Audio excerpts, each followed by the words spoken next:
Thank you so much for joining today. No, thank you. It's a pleasure.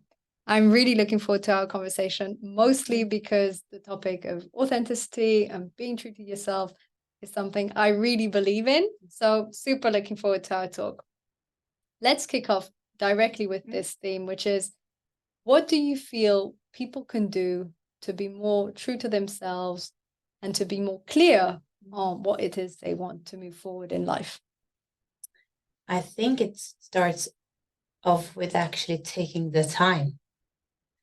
Taking the time, the space, the energy to actually explore. Because it's not like an easy answer to the question. And sometimes it can be so big and fluffy and hard that it's easier actually to just put it away and on the shelf. So I would say that is the first step, actually to give yourself time. And for that, you need space. Yes, both space and time. Why do you make a distinction between both space and time? What's the difference for you? I think, to be honest, like we all have 24 hours in a sense, like that's equal to, and it's easy to get trapped in, oh, I don't have time. I don't have time. So it's actually a priority to put the time in. And the space, I think, is the setting. I think with these questions, it's easier when you're in a setting when you feel safe with yourself, or with somebody else. And it doesn't be tricky. It could be at a coffee shop. It can be, but just for me, for example, I need space for myself, to be alone, to connect to that part. And for other people, like the coaching room is a perfect place because it's a space of trust. Yes, yes, I like that. So giving yourself the time and the space. And so the idea here would be to get really clear on what it is you want, and then to take the actions necessary to live aligned. Yeah. And what do you feel, aside from lack of space or time, what do you feel are some of the obstacles and the blockages that people have? That we don't know what we want. We think it's a question with one answer. And then we get so afraid or stressed by this that we don't want, so we stick with what we got. Like we have some conflict inside that is something maybe is not right or is missing. It's a tension, but we don't really know where to start. And I think that it gets so big and we don't know where to start, so we push it away of getting clarity. Yes, I've definitely seen that. Pushing away because we don't actually know what it is. Yeah, and also like it's easier than to like, oh, I don't know. And of course, if we focus on what that we don't know, that will become a part of our identity, and we stick with what we got. Because I don't know what I really want, but we do know. That's my belief. That's my belief. We do know. So you feel people do know deep down what it is they want? Yeah, to be honest, like I so far I could be wrong, but I never like ended a coaching journey with someone, or even with a friend or a close one, when we started in the end that we don't know, and we in the end of the journey have still no idea. Like with the time, with the space, with the safety and trust, we all know. But sometimes we just need help, and we need questions, we need curiosity, we need to be brave with somebody else. Yes, I've definitely seen that. And I think it's true that deep down we know almost always, but then there's always an element of fear.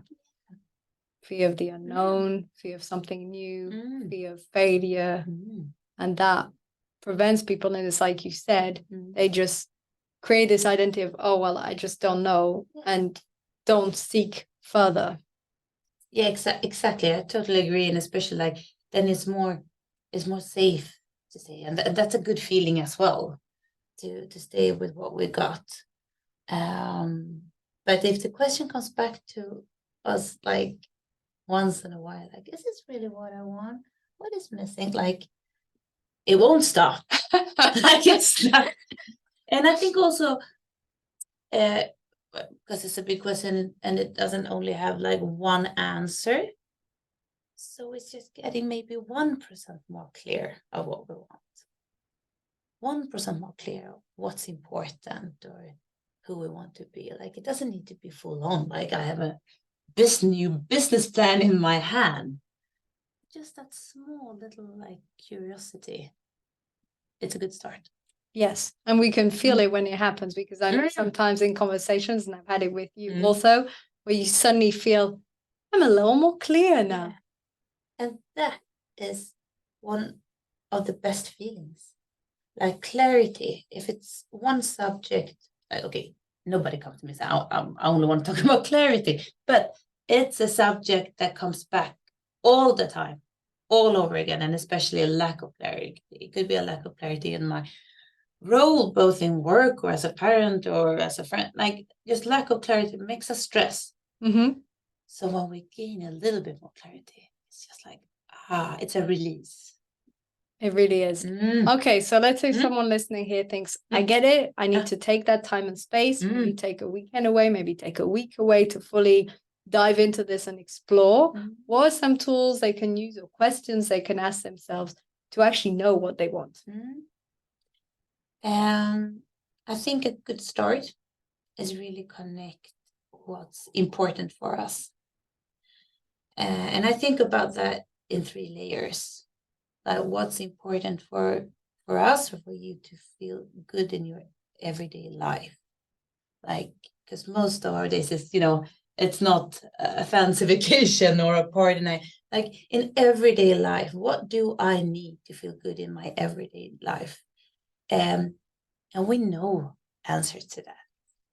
So that, to start with that, just playing around. And then the next layer, okay, but what do I need to actually develop as a human being, both personal or professional? Like, if I look back and when I've been really like, I left the comfort zone in a way, like, what happened there? Like, what are the pieces for me to actually take that step of being a little bit more brave, like leaving fear a little bit more behind? What happened then? So what's are important there? And don't get stuck with exactly words, just playing around, like mind mapping almost. And then the third layer, okay, but what do I need to actually contribute to this world, to make an impact, to give to others, to create value? What do I need then? And just this conversation gives a lot of tools.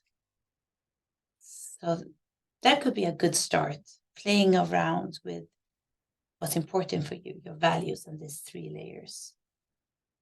And I also like to connect that, and I'm sure, you do a lot of it, but also to your like a really personal strength. So not only what's important, but also what comes natural to you. What are your gifts? And maybe you don't know your gifts, but then there are conversations and questions to play around with, like, what's a part of you that actually comes easy, but so that you really don't need to struggle. Like, for me, it's not Excel, it's not like numbers, it's not, but there are other things. And it doesn't only need to be connected to our like professional, like what's easy also with our bodies, like, and play around with our strengths. And if we don't know, like, actually ask other people around us that we trust, or just play with the questions. And I always ask, okay, but if somebody else would say, oh, what strengths, what are Katie's strengths, what would they say? So it helps us a little bit to get out of this like critic voice. I love that. Yeah. I love that. And I like what you said with the 3 levels on a daily basis, what contributes to our well-being, and what do we need to grow, and how can we contribute? And for the daily well-being, it reminds me that when I lived in Gothenburg, I remember I had this day that was just a really good day, a working day, a day of the week, but a very good day. And I remember thinking, what were the elements to this day that made it good? I was like, well, I went to different places during the day. I wasn't just in one place. I met someone for lunch. I socialized. I did this fun activity or hobby. Something new and spontaneous happened. Now that we can't always plan, but it was nice to know I like that element of spontaneity and I can embrace it. I grew, I learned something, etc., etc. And I looked, what were those elements, and then tried to reproduce it more often. And that is, I know, like now you straight away, like I remember that day in Gothenburg. So most of us know, we just need to get that question. And even if the answer is like, no, I don't know what I need to feel good like, because I feel so bad in my everyday life. We start with that. Because that you can always translate that, okay, you feel terrible in your everyday life. And what does that look like? What's the opposite of that? Like just play around. So, but this conversation with yourself or with somebody trusted, you need time and space for that. Like it's not back to the time and space. Yeah. It's true, because if you don't allow yourself that space, it won't emerge. And we need to be a little more connected to the parasympathetic nervous system side of the brain, that's rest and digest. Because if we're always in action, go, go, go, there's no room for reflection. Exactly. And there's not and I love to play around, like you could have it all, like not maybe at the same time. That's an important phase, but it's not always getting to A to B. And sometimes it is. And you can get faster to A to B if you have more clarity, for example. But if we're really used to just like performing, being there, working our hours, we get formed in a way like maybe even this question feels like, ooh, that's a little bit hippie. That's a little bit, because it gets scary to get there in a way. Yes, and we feel, are we worth asking ourselves what we really want? If you're working, for instance, in a work that you don't like, but everyone around you also doesn't like it, and they're also struggling, you think, well, why should I look into... This is just a part of life. This is how it is. This is how it's supposed to be. I don't like it, but it's just, this is a part of it. A friend of mine, I can't remember who, but a friend of mine I know once said, most people hate their job and it's normal. And I was so horrified. I was so, it sort of took my breath away. This is where we spend most of our living hours. It's not just something we do once a week. Even that wouldn't be great. But if it was one day a week, you could just about ignore it. Most people live for their weekends and their holidays. It doesn't have to be the case. You can change things around. Doesn't mean starting your own business, right? For people who like it. But maybe shifting positions in the company, roles, or maybe working for a different company, depends. But it's possible to be fulfilled in your work.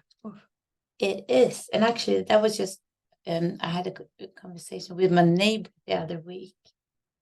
And he was so happy. He was like, I was like, what happened? No, but me and my wife, we have decided. So both of us are going to work 80%. And their kids are not like really small. They're older, but they were like, we need the time and space. So both of them, and he was just the joy of making that decision. Because that will lead to so many better things. And even like he was like, no, I think that I'm going to like my job even more. So it's not always about changing your role or changing work. It's like, okay, what can I do more in my life to actually live more in line with the life that I want? He was like, yeah, if it's sunny, I could take the kayak on a Wednesday. I was like, yeah. I understand that feels good, because now you actually have that opportunity. With the life that I have now, there is no, and everything needs to be fitted in the weekends. But a lot of this requires, well, strong awareness, which comes from the time and space, but also courage to step out of the mold, courage to step out from previous patterns, courage to question what's already there, courage to put in question things that society have said. So having that courage to do all of things, that's why it helps to have a coach or someone or a really good friend. That's or the thing. You can't do this by yourself. That is just like, first of all, like you can, but but I think like, to actually make that step, most of our people, like if we do it ourselves, we need the support of others. So of course, like we have enormous like potential and capacity, so we can do it ourselves, but in the room with others. and that, as you say, it can be a coach, but it can be a friend, it can be a neighbor, it can be it doesn't need to be big, but I think that we need someone, like, just to have the conversation and connect, and also like not feeling alone. Like, you don't get a gold medal of just I was afraid and I did it myself, and like it's nothing. It's not, you don't get any extra for that. So actually daring to be vulnerable with somebody or a few people, when you do that standing on the cliff to the unknown. Yes. Because it's scary up there. And yeah, both scary. you and me have been there. It's really scary up there. So good to have somebody to hold hands with, or a finger. Yes, definitely. It helps. And also to have that sounding board, because what happens, I think, for a lot of people don't give themselves that time and space. They have a vague idea and they keep thinking, but they're not sure, and it's not crystallized. And when you have that sounding board and that person you speak to, you gain that extra clarity. And from then it's a matter of courage. And then not being alone helps. Not being alone helps. It's true. Yes, I was thinking about some of my coaching sessions with my coach, and I was thinking sometimes I'm very nervous before coaching session, just because I know I'm going to have to confront something that I'm maybe not talking about, maybe not looking at myself, and then there's going to come out today. No, I told you before this that I went for a training last week with a lot of like amazing coaches, and I was like, oh, and I was trained to train. Like, oh, no, it's me in the spotlight. I need to confront this. And I agree. Like, I actually, like, even now I work with it, and I give myself quite a lot of time and space. I got nervous. So I need to tell them that, like, this is a little bit, I get nervous of having this conversation because I don't really know where it completely will lead. And I know that I will need to take action from today. I can't have this conversation with you and then do nothing. Like, it's good. Accountability partners. Accountability and that vulnerability. Yeah. Looking at your blind spots. It's always a bit of it's wonderful, and it's also a bit nerve-wracking. Like most things in life, it's a bit of a leap. And then afterwards, you feel really good because you've gotten that clarity. You know which action steps to take. You start to move forward towards what's important. But it's true, it's important to acknowledge that sometimes some coaching sessions / topics are challenging. Yeah. And I have to say, with that, like, fully, like, except it's not always time to do that jump or journey. Like, be honest and don't feel bad about it. It's not like when life is really tough as it is, or just in a bad place, or like, maybe it's a good time to go easier on yourself, not stand on that cliff. Although I liked what you said at the beginning, it's also just 1% more clarity and sometimes 1% more action. Exactly. So sometimes if someone, for instance, feels inspired to start their own business, doesn't mean they need to start tomorrow, but they can already start reading the book, start talking to someone, looking into mentors, thinking about the direction. We can always do 1%. We can always, and we can, and don't take it so serious. So like, play around with it. Like, it was just like, we've been talking about that, playing around with like morning routines, so how to start your day. Like, we like that topic because I truly believe like the way you start your day can really impact. So not done it all, but I've done a lot. And then I just like, it came to me that why do I do it so hard, Frida? Like, why do I do it so complicated? Like, what if I only did like 50 minutes before the rest of my family, and I do just something? Would that lead me to do it more often? So even myself, I need to remind it of myself, like, am I doing this actually too complicated? So in the end, that I don't really do it as often as I want or need to. So what if I would take a little bit of a shortcut? And that is actually something that I talk with my clients quite a lot, because most people that I meet, they don't need to work harder to push more. Is not really the problem. So I like to play around with the question, but what shortcut can you take? Or if you look back on previous week, what shortcut have you taken so that you learn? And that is like, you get so many cool answers out of the questions. Just sometimes we can have the same result or almost that same result, but with so much like less effort. That's linked to something I often reflect on, and I thought about quite a lot in the past, which is that we feel that our achievements are real achievements if they've cost us a lot. Yeah. And we feel this need to work hard or for it to be difficult, and that we can't achieve success if it's not difficult. And so there's a huge tendency, I find, especially in entrepreneurs, maybe it's most people, and I've definitely seen it in myself, to almost add things that are hard so that you can then think, yes, you know, I worked hard and this was complicated and it was difficult and it was challenging, and now I get these great results. And at one point I was looking at what's actually effective, what's actually working, not working. And that bit that I found challenging and hard, which was a lot of cold outreach on LinkedIn, turns out to not bring very good results. And I thought, why do I do this task that is hard, boring, and leads to poor results, when this other task that's fun, enjoying, rewarding, like hosting a workshop or a keynote in a conference or something, leads to great results and potential clients, and I have fun in the process? Oh yeah, that's a good question. And then it's interesting how your brain thinks, no, but it has to be hard. No, it has to be that hard, horrible thing I keep avoiding. That's the thing I'm procrastinating. That's the thing I should be doing. Really? Have you looked what brings result? Cold outreach does not bring very good results. And there are other ways in marketing and so many things. Like another example would be to build a really great newsletter. And if that's really good, then when you have offers, you're selling to a whole group versus reaching out manually to one-on-one people. Sometimes we make things so complicated. Really doesn't have to be. Absolutely. And that we get really attached to a decision that we made.